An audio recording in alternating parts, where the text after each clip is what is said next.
সম্মানিত উপস্থিতি, সমবায় দপ্তরের কর্মকর্তা কর্মচারী বিন্দু কর্তৃক আয়োজিত আজকে বিএনপির সাবেক, এখন আমাদের সাবেক বলতে হবে, সাবেক চেয়ারপারসন এবং বাংলাদেশের 3 বারের প্রধানমন্ত্রী বেগম খালেদা জিয়ার তার মাত্রার কামনা উপলক্ষে আজকে যে মিলাদ মাহফিল, এই মিলাদ মাহফিলে সম্মানিত উপস্থিতি, আসসালামু আলাইকুম ওয়া রাহমাতুল্লাহি ওয়া বারাকাতুহু। আমরা একটা উদ্দেশ্য নিয়ে এখানে উপস্থিত হয়েছি, সেটা হলো যে দোয়া মাহফিল। দোয়া মাহফিল আমরা যে কোনো বিষয় আমরা করতে পারি, প্রতিনিয়তই আমরা করি, সবসময় ইবাদত পরিকর্ম, ইবাদত ছাড়াও বিভিন্ন সময় আমরা দোয়া করি। আমরা এক সময় কারো কাছে কিছু বলতে গেলেও বলি যে আমার জন্য দোয়া করি। আজকে একটা অনেক আছে, কি বলবেন, একটা অবশ্যই একটা প্রতিদান বা যেটাকে বলে রেজাল্ট অবশ্যই। তো এইটা আমরা আজকে উদ্দেশ্যটা নিয়ে এখানে উপস্থিত হয়েছি।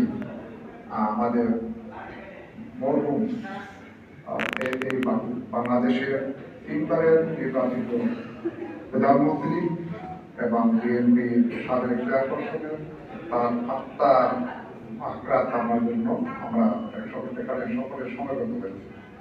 আমি দু একটি কথা বলতে চাই, সেটা শুরু থেকে, যেমন বিভিন্ন সময় যে আমরা আরো বিষয়ে এরকম কিছু আমরা বলতে চাই, তার সম্পর্কে যতটুকু জানি বা তার সান্নিধ্যে যে কি বলা হয়, কতটুকু সময় কাটানো হয়েছে বা তার সম্পর্কে কতটুকু জানে, তার উপর ভিত্তি করে কিছুটা স্মৃতিচারণ বা আলোচনা করা হয়ে থাকে।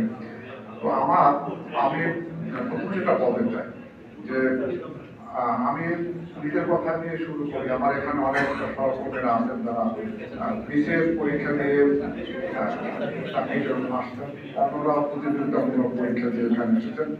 তো আমি 1994 সালে যখন আমাদের কিছু মেহমান বলে আসতেন, তাদেরকে আপনারা কষ্ট দিবেন। তাদের